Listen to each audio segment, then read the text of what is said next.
ये खबर केआर मंगलम यूनिवर्सिटी द्वारा प्रस्तुत की गई है। क्या डोनाल्ड ट्रंप के दावे हकीकत से दूर हैं? क्या ईरान युद्ध केवल कुछ ही हफ्तों में खत्म होने वाला था? और क्या अमेरिका वाकई हॉर्मुज और कच्चे तेल की कीमतों पर नियंत्रण बना पाया है? ईरान की सेना ने ट्रंप के हर दावे की पोल खोल दी है। आइए जानते हैं कि कैसे ट्रंप के 4 प्रमुख दावे पूरी तरह से खोखले साबित हुए हैं। CNN की एक रिपोर्ट के मुताबिक अमेरिकी संसद में सुनवाई के दौरान डेमोक्रेट्स ने रक्षा मंत्री पीट हेग्सेथ और संयुक्त राष्ट्र में अमेरिकी राजदूत माइक वॉल्ट्ज को ट्रंप प्रशासन के पुराने बयानों पर जमकर घेरा। राष्ट्रपति ट्रंप के कौन-कौन से 4 बड़े दावे जमीनी हकीकत के सामने टिक नहीं पाए।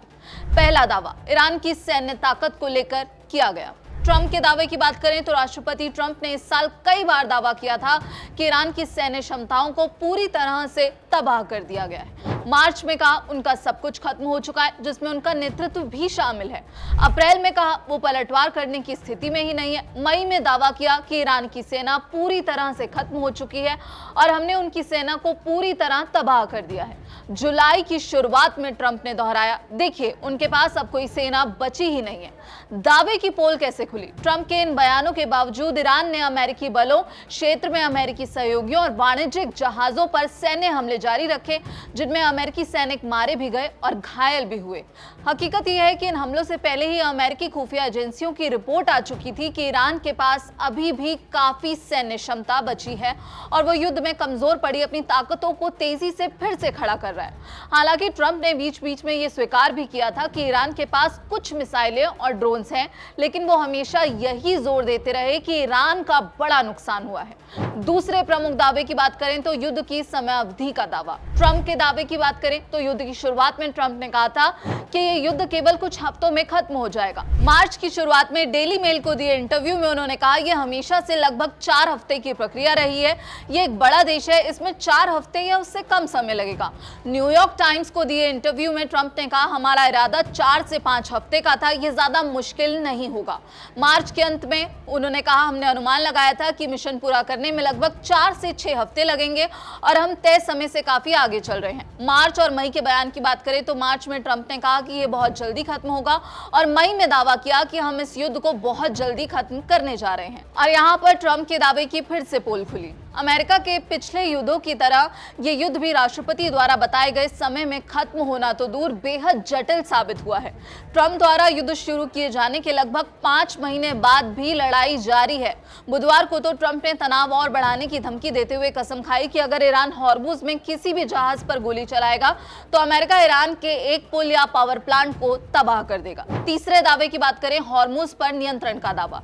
ट्रंप का क्या दावा था? 13 जुलाई की सोशल मीडिया पोस्ट की बात करें तो ट्रंप ने लिखा था हॉर्मुज खुला है और खुला रहेगा, चाहे ईरान रहे या ना रहे। उन्होंने अमेरिका को हॉर्मुज का रक्षक घोषित कर दिया और उसी दिन इंटरव्यू में कहा कि हम हॉर्मुज पर कब्जा कर रहे हैं, उनके यानी कि ईरान के पास कुछ नहीं है। यहां पर ट्रंप ने दावा किया कि हॉर्मुज हमारे नियंत्रण में है, ईरान के नियंत्रण में कुछ भी नहीं है। दावे की पोल यहां पर फिर से खुली। अमेरिकी नौसेना द्वारा ईरानी बंदरगाहों की ओर जाने वाले जहाजों की नाकेबंदी के बावजूद ईरान का हॉर्मुज पर मजबूत प्रभाव बरकरार है और यहाँ पर इस इलाके में जहाजों पर हुए हमले की जिम्मेदारी खुद ईरान ने ली। अमेरिकी नौसेना के नेतृत्व वाले जॉइंट मैरीटाइम इंफॉर्मेशन सेंटर ने बताया कि लगभग बीते 48 घंटों में हॉर्मुज से गुजरने वाले वाणिज्यिक जहाजों का ट्रैफिक 3 हफ्ते के निचले स्तर पर आ गया है।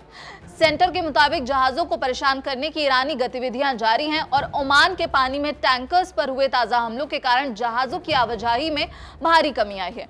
चौथे बड़े दावे की बात करें तो वो है कच्चे तेल की कीमतों को लेकर। ट्रंप का ये दावा था। दरअसल हाल के हफ्तों में ट्रंप ने तेल की कीमतों में गिरावट को लेकर अपनी जीत का दावा करने की कोशिश की।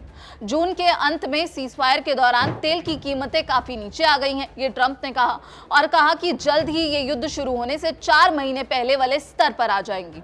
8 जुलाई को कहा कि तेल की कीमतें मेरे कार्यकाल की शुरुआत से भी कम हो गई हैं और कीमतें पत्थर की तरह तेजी से गिर रही हैं। हिंसा दोबारा शुरू होने पर उन्होंने माना कि कीमतें थोड़ी बढ़ सकती हैं, लेकिन यह भी कहा कि यह बहुत जल्द खत्म हो जाएगा। हाल ही में ट्रंप ने पोस्ट में लिखा कि तेल की कीमतें तेजी से गिर रही हैं। अब यहाँ पर ट्रंप के दावे की फिर से पोल खुली। जून के अंत और जुलाई की शुरुआत में सीजफायर के समय तेल की कीमतें मार्च अप्रैल के उच्चतम स्तर से जरूर नीचे आई थी, लेकिन जैसे ही सीजफायर टूटा और अमेरिका और ईरान ने एक दूसरे पर हमले शुरू किए, कीमतें फिर से उछल गई।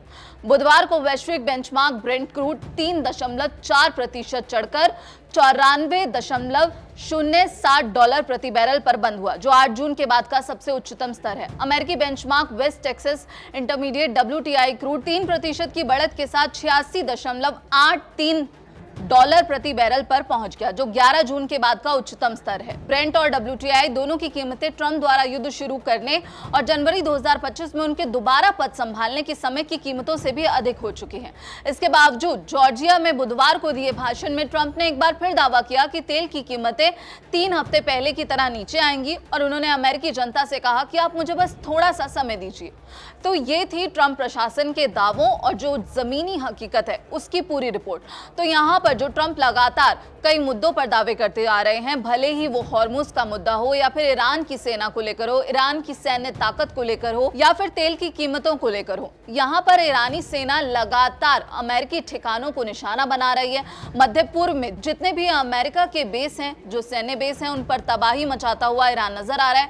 लगातार ईरान की तरफ से इस तबाही का दावा किया जा रहा है। लेकिन इसी बीच CNN की इस रिपोर्ट पर आपकी क्या राय है? आप क्या कुछ सोचते हैं? जिस तरह से ट्रंप पर अब सवाल उठ रहे हैं, वो भी अमेरिका में, उस पर आपकी क्या राय है? कमेंट सेक्शन में अपनी राय जरूर बताइएगा। बाकी देश और दुनिया की तमाम खबरों के लिए आप देखते रहिए दैनिक जागरण। नमस्कार।